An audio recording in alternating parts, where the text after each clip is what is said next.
Here's something that's about to divide the wizarding world forever. Hollywood's biggest names are taking over the voices of your most beloved Harry Potter characters, and not everyone is going to be happy about it.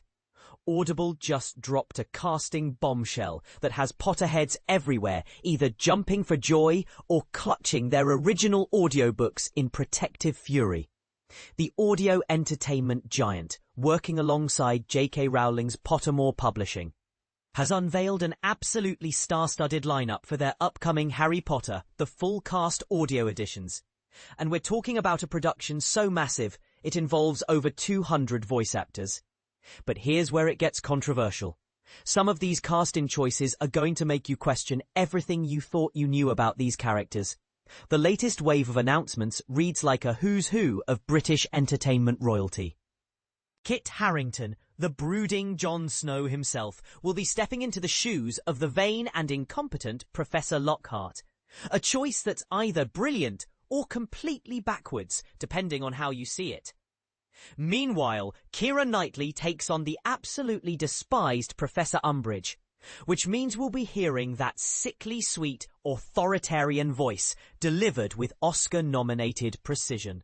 The casting gets even more intriguing when you consider Iwan Rheon as Professor Lupin.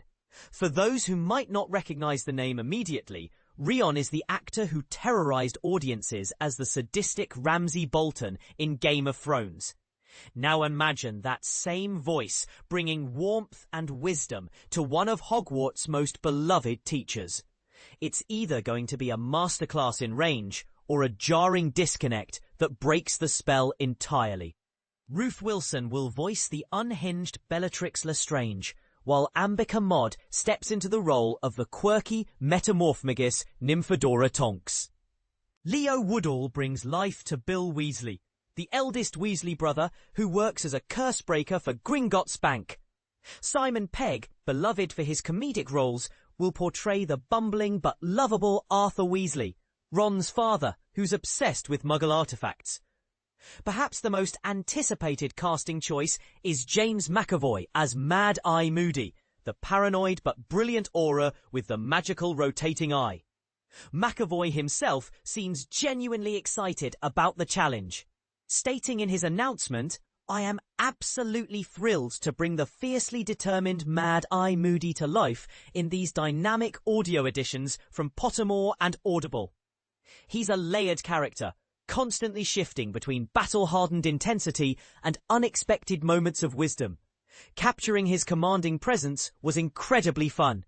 Rounding out this impressive roster are Gemma Whelan as the plant-loving Professor Sprout, and Matt Berry as Sir Cadogan, the overly enthusiastic knight in the portrait who briefly guards the Gryffindor common room.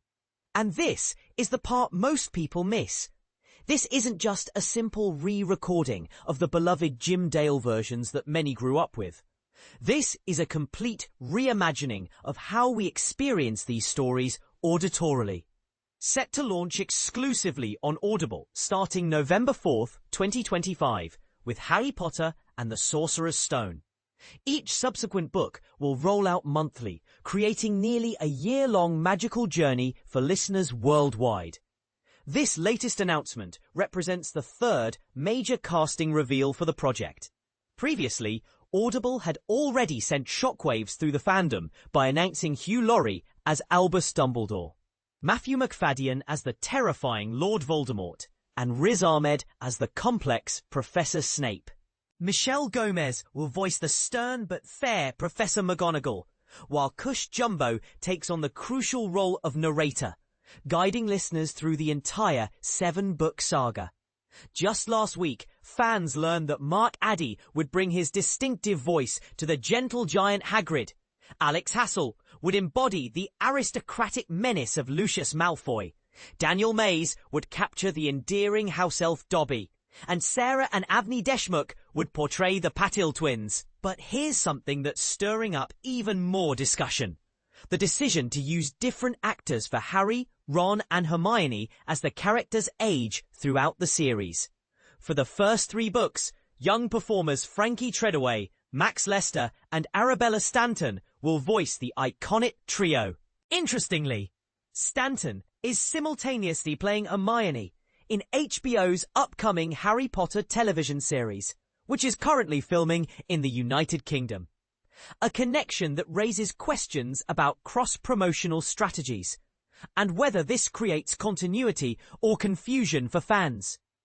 As the characters mature in books 4 through 7, Jackson Knopf, Rhys Mulligan, and Nina Barker Francis will take over these central roles, theoretically reflecting the characters' growth and development through their more challenging teenage years. The companies have promised additional casting announcements throughout the fall, suggesting that even more surprises await dedicated fans, who are already debating whether these choices honour or betray their childhood memories.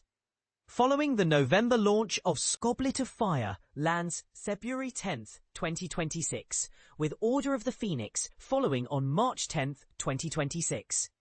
Half-Blood Prince is scheduled for April 14th, 2026, and the epic conclusion, Deathly Hallows, will complete the series on May 12th, 2026. Eager fans can already secure their copies through Audible's pre-order system. So here's the question that's going to spark heated debates in every Potter forum and social media comment section. Are these casting choices going to enhance the magical experience we all cherish? Or are they going to fundamentally alter the characters we've carried in our hearts for decades? Will Kit Harington's Lockhart make you forget about the character's bumbling incompetence? Or will his natural gravitas actually make the role more interesting? Can Keira Knightley make Umbridge even more despicable than we thought possible? What do you think? Are you excited to hear these beloved characters through completely new voices? Or are you worried that this star-studded approach might prioritize celebrity over authenticity? And more importantly, will you be brave enough to let these new interpretations into your heart? Or will you be sticking with your original audiobook collection? The Wizarding World wants to know where you stand on this magical controversy.